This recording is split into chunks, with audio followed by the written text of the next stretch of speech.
நான் வந்து பாத்தீங்கன்னா வேலூர்ல இருந்து வரேன். என் பேர் வந்து பாத்தீங்கன்னா நிலேஷ். மெக்கானிக்கல் முடிச்சுட்டு இந்த பம்பு வேலை நாங்க செஞ்சுட்டு இருக்கேன்.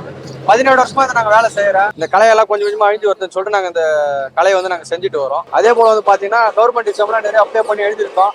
எங்களுக்கு போதுமான அடிப்படை வசதி இல்லாதனால எக்ஸாம்னால எங்கெல்லாம் வந்து தேர்ச்சி பட முடியல.